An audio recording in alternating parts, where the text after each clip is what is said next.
Hey guys, Diane here with the GreenEyed Monster Review. It's been a while since I did a video. I've missed you. I know you've missed me. At least that's what I tell myself. They're waiting for my video. So today I thought it would be a good way to kick off the new year just by going through my most favorite reads that I had of 2022. I had a relatively really good reading year, so it was a little challenging trying to narrow it down, but I think I got a pretty good list. So hit that like and subscribe button and we'll get into it.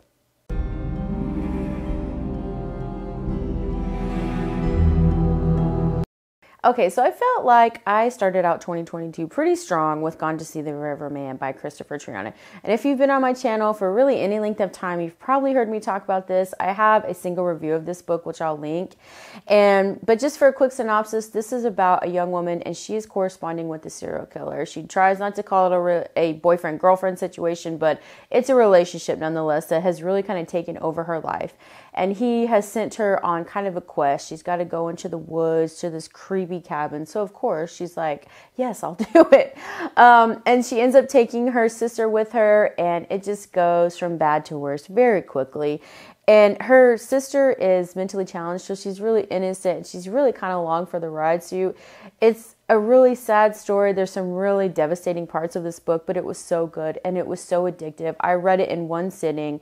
It really started off my reading year really strong and made me excited just because, you know, once you start with a really good book that you just love, it's like, okay, what can I read next that's similar to this?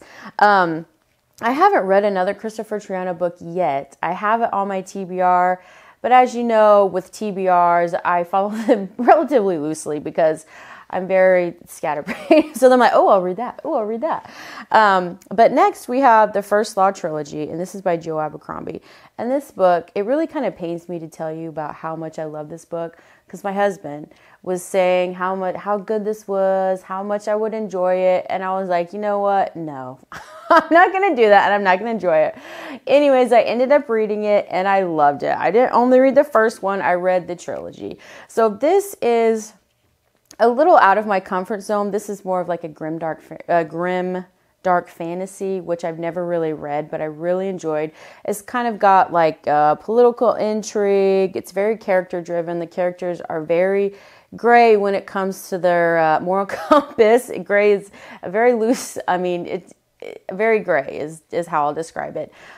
There's a lot of characters in here that I really loved. It really is character driven. You are just so intertwined in these characters' lives and in what's going to happen to them and how everything happens, by the end of the book, you're really just flabbergasted at where you started to where you ended. And that's the thing that I do really love about fantasy books. Is the journey. And this was just a really exciting, a really fun, a really action-packed journey that I would really want to go on again, honestly. And I feel like this should be made into a movie, you know. I feel like it would be an amazing movie.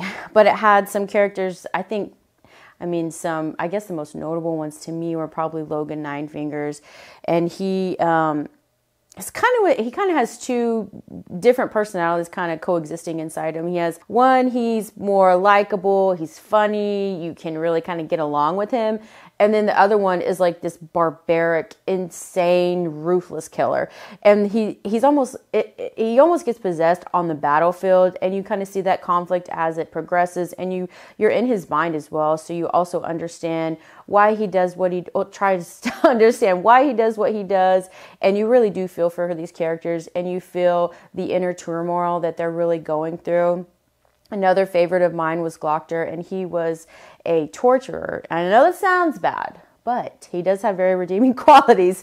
And just by the end of this book, you really are so unsure of who's good and who's bad because, like I said, it's very gray, and they're more, I guess, relatable, as in it's not good or bad. You know, you're kind of rooting for both of them or both sides of these people because you're really wanting them to progress and to maybe find some resemblance of a happy life. So that was the First Law Trilogy by Joe Abercrombie, and it was just phenomenal.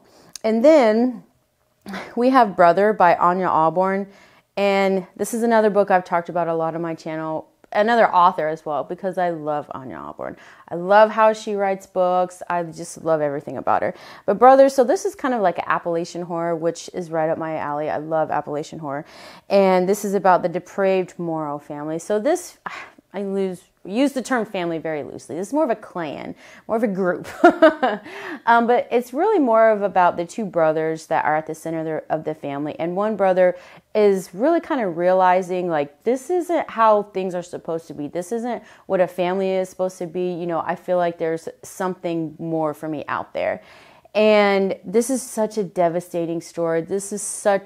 You really feel very enclosed. You feel very cut off from the world when you're reading this book, because it is so like dark and sorrowful almost. So if you want a sorrowful read, you know, this is where it's at. I really did enjoy this book. I think Brothers probably one of my favorite books of hers. And it's just something that you want to look away from, but you can't. And I just loved it. I love Anya Alborn. And then we have The Patient by Jasper DeWitt. And this was a book I hadn't really planned on reading. I also have a review for The Patient as well, that I'll link. But The Patient, I really didn't really know what to expect. I'd kind of seen it just randomly through BookTube, things like that.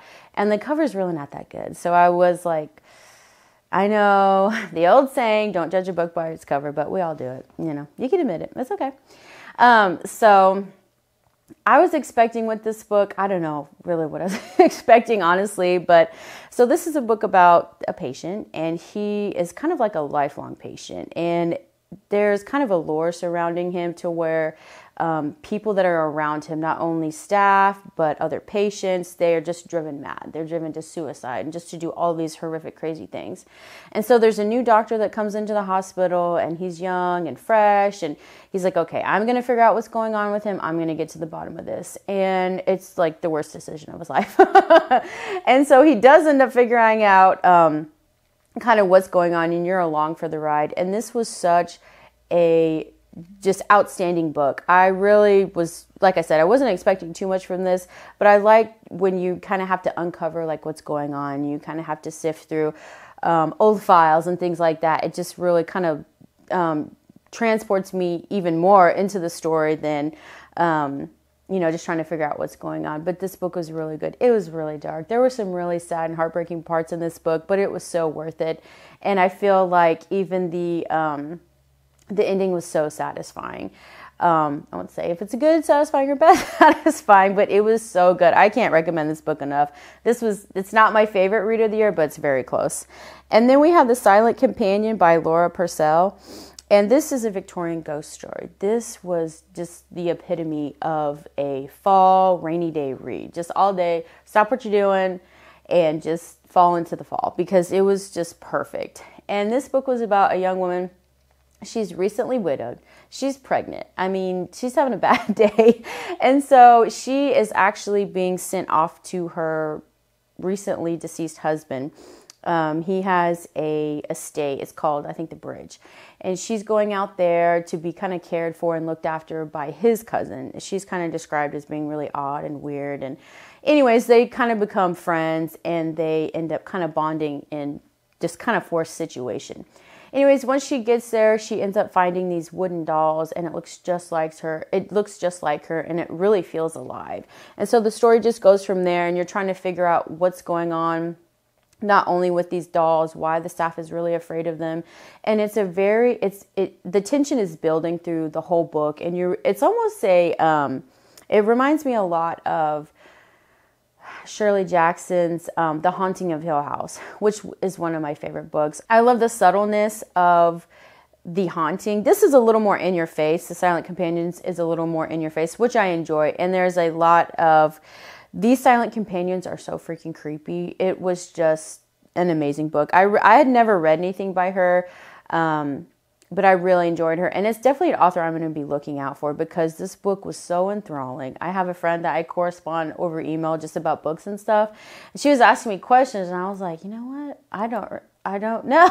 I thought I knew this book. But this was really good, and I really loved it. So that's another one you just got to check out and read it for yourself. And then we have The Year of the Witching by Alexis Henderson. And this book kind of came out of nowhere. I read this in October because I was looking for a witchy read, but something that wasn't too dark, because I had some other dark books and I was looking to kind of lighten it up with some witchcraft. I don't know. Does that make sense to you? So this is about a young woman, and she's living in this like puritanical society where it's very rigid, it's very restricted. And really, as a woman, you have no rights. Your body belongs to them. Your mind is supposed to belong to them. Everything. It's very Warren Jeffs. You know, if you've seen that, or if you know Warren Jeffs, who really was just disgusting. So this is basically based in a world like that. And she kind of discovers her mother's diary, and so she's discovering that if she really wants to maybe make a change in the society, it's going to have to start with her. And this book it's described as fantasy, and I did see some fantastical elements, but it also felt horror to me. And this was a book I had heard a lot about, but it was so mainstream that I was kind of like, well, is it really even going to be that good? You know, some books where you're like, okay, everybody likes it, that means it's going to be kind of tame. But it was really good. I really enjoyed it. It was dark enough for Halloween, but light enough to where it wasn't, you know, gruesome. So I really enjoyed this book. Another author that I'm really glad that I checked out this year. And then we have The Butterfly Girl by Renee Dunfield. And this is actually the second book in the Child Finder series, I guess. And so this is about a private investigator. She is looking for her sister who has gone missing. So she's gone to Oregon to look for her sister where there's an active serial killer. And she's thinking that there's a link between this serial killer and her sister that's gone missing. So she's trying to see if maybe she's alive, or, you know, if she's dead, if possibly she can find her body. So, but this book is so sad. It's so devastating. But the thing about it is it's really good. And it's addictive in the way that you want a good outcome for these people. You want some revenge. So this is one of those books that you're going to want to try and find closure. If you get it, you'll see. You have to read the book, but this is so good. And it is really a devastating book. It's really disturbing. So it's one of those books that you really kind of want to be prepared for if you can. But just an amazing book. Anything from Renee Dunfield, I feel like, is going to be just a sit down and just read all day. So, and then last but not least, and I think this is my favorite book of the year, it was Little Eve by Ketcher Ward. And if you see my channel, you're probably not that surprised, because I love Ketcher Ward. I love all she does. And this is about a clan of people, and they live on the coast of Scotland in this kind of like dark and dreary castle. And they are planning on ushering in the end of the world. And it's kind of interrupted by a detective who is investigating a disturbing murder that's happened in the town that they're on the kind of the outskirts. They really live by their own rules, but there's been a murder, and he's trying to figure out, you know, what's going on and what's up with these people out here. But this book, like a lot of Catch Your Own Awards books, you really just fall into them, and they're so good. I mean, her books are so addictive to me that I really can read them in one sitting. I wasn't able to with this one, but I would have loved to. With her books, I will say it's a little hard to get started, just because you're really getting to know the characters. You're getting to know their interpersonal relationships. You're getting to know their mannerisms. You know them by not only like their name, but how they walk, how they talk. Like, you really feel like these people are somewhere out there in the world. But this book is really good. It was really devastating as well, but it was just well worth the read. And I can't say enough good things about Catch Your Own Ward, because I really do love her books. And just when you think that you know where it's going or where it's leading you or how it's going to end, it's, you know, just everything's flipped and you just don't know which way is up. And that's what I really love, because it's a thriller, or it's a twist that you honestly didn't see coming. I can never guess these twists. And if you can, I mean, you're full of shit. But we'll see. So, but this was my list. You know, hit me up in the comments. Let me know if any of these books were on your list, or, you know, what your favorite reads of the year. Maybe I'll have to check them out. And hit that like and subscribe button, and we'll see you next time.